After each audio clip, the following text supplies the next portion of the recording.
Tam je to velmi jednoduchý. Pravidla byste měli všichni znát, chodí vám vždycky s těma startovkama do mailů. Tak, to cejpá.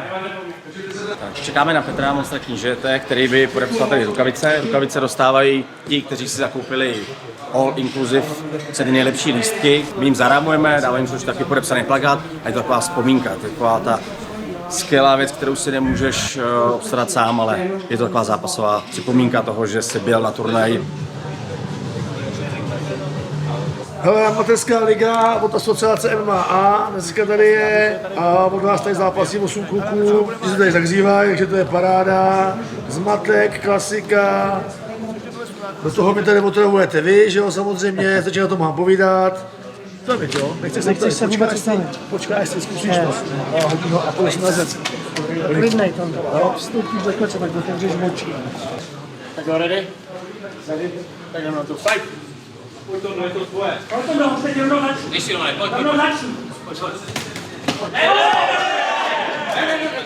Zatím to je super, máme 3 výhry, jednu prohru. Myslím, že to je dobrý výsledek. Jsme spokojení, kluci zápasí pěkně. Jdeš?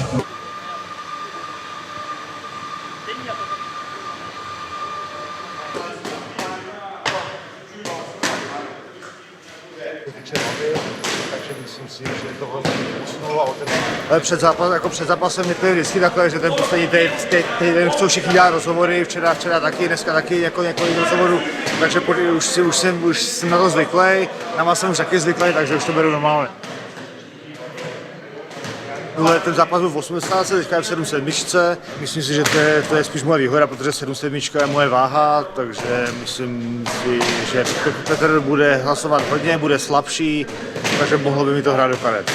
Ale nevím, je to jen takový můj názor. Chceš zkusit? Já nevědím.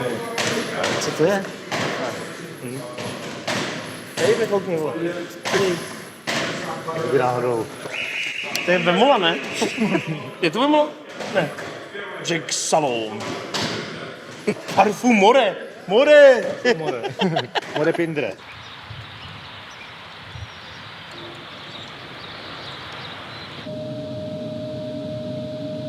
Super. Dobre, znova. Na hlavu už. Už ti to ide.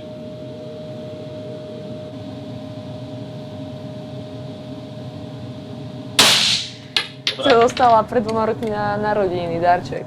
Potom bola pandémia a nejako sme to odložili a teraz sme to nejako využili, že takto prišlo vhodné obdobie, tak a ma to celkom baví. Ale dobrá. Ale ja som najviac píšna na tie kulky. A kulky? Tie sú najviac. No ja som vojak, ja mám vojenský výcvik, ale tiež som to vlastne mala v 2020 a odtedy som nestrieľala. Prišla zopakovať.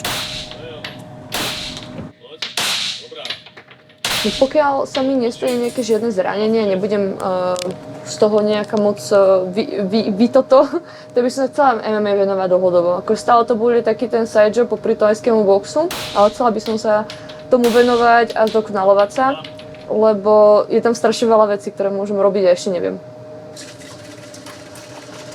No počkej, stoj už more, jak to zastavím? Dobre, nevadí. Trošku mimo, ale nevadí.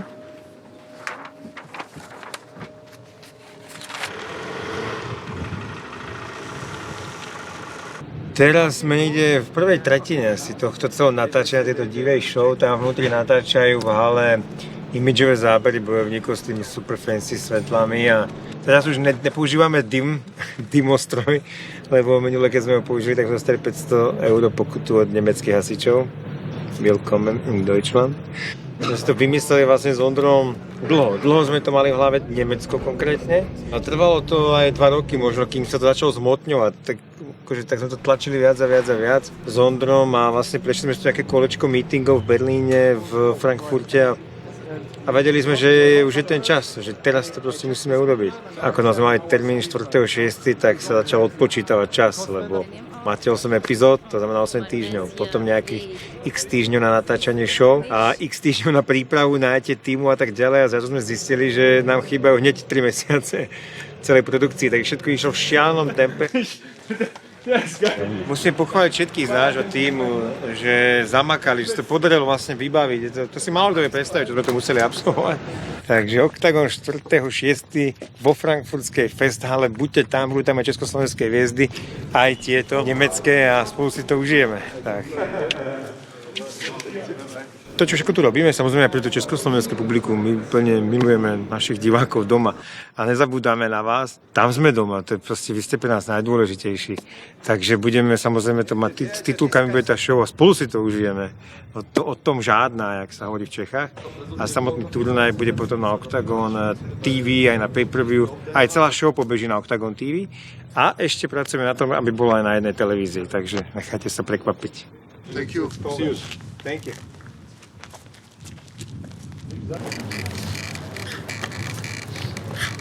Tutaj na treningu odwiedziła mnie moja narzeczona Ewelina. Ostatnimi czasy właśnie mam bardzo fajną nowinę. Jestem szczęśliwym ojcem.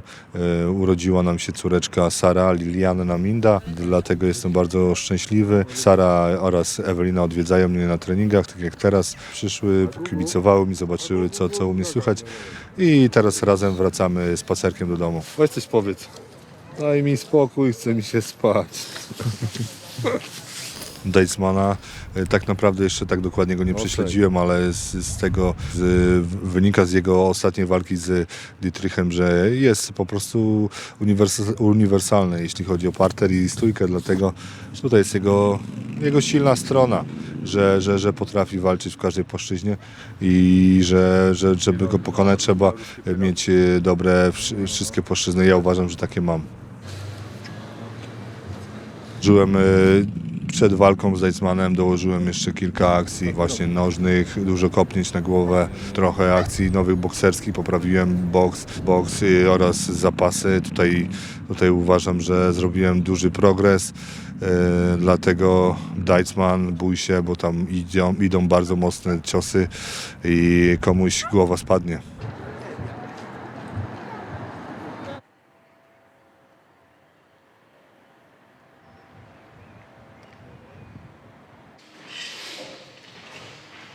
Okay, takže jsem tady na tréninku Máry Lončáka, mého trenéra, takže jdeme lapovat, k tomu ještě přišel Emin Cefa, takže s ním se budu tahat do zdi a budeme tak střídat lapy, tahání do zdi, ještě nějaký grappling, takže jak to mám takové, jak prostě zápas.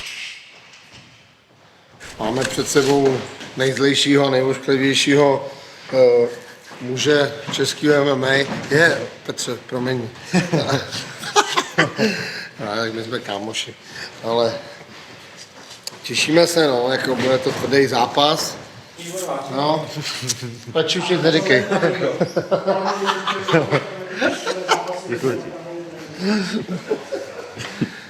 Zlobí už. Ty kluku jenom.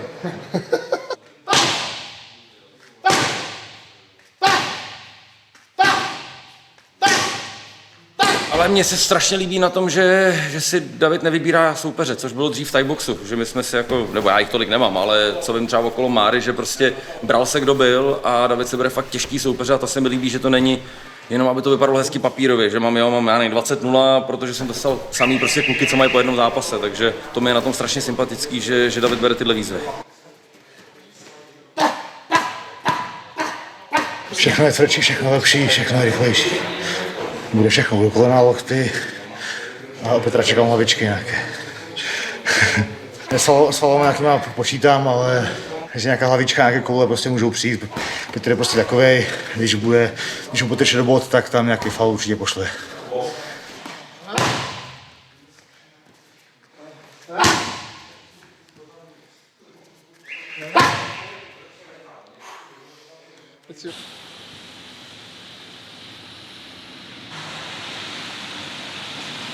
Dobre, zdvihni, polovky, tak ako aby ti bolo príjemné. Mamina mi dala na Vianoce, tuším, že poukaz. Áno. A ja som išla, mamina vlastne k nej chodí tiež a odtedy vlastne každý mesiac sa snažím tak pravidelne chodiť. Že keď to telo nejako ubíjam, tak musím sa o ňoho aj starať. Tak môjim G-pad od tých zápasov je to vždycky udržať v postoji, ale teraz by som sa chcela dostať aj na zem a vyskúšať si tú prácu na zemi, na ktorej som pracovala. Fakt som, myslím si, že urobila veľkú robotu, ale vedla kus práce a chcela by som si to vyskúšať aj v zápase. Takže určite asi takedown ja nebudem robiť, ale keď sa dostaneme na zem, tak asi by som sa hneď nezdvíhala, ale chcela by som vyskúšať aj ten grappling s údermi. To MMA-ku som menej nervózna. Beriem to tak, že o nič nejde, hej, že ten šport doslova tak skúšam. A zistím, že či ma to bude baviť a ako na tom som a tak ďalej. Ako zistím, že ma to baví viac a viac a viac.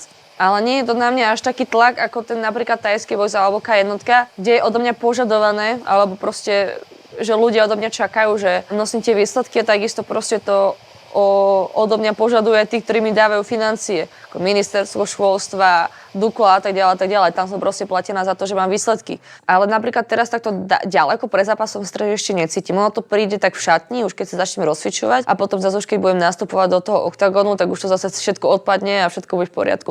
Najhoršie budú vlastne pováženie a ten čas, keď už nemáš čo robiť, už máš natrenované a už len čakáš. Vtedy hrám s tým alebo Counter-Strike, to ma najviac ukľudňuje. Hej. Ozaj? Aha. Dajme trošku takto nabok, dobre.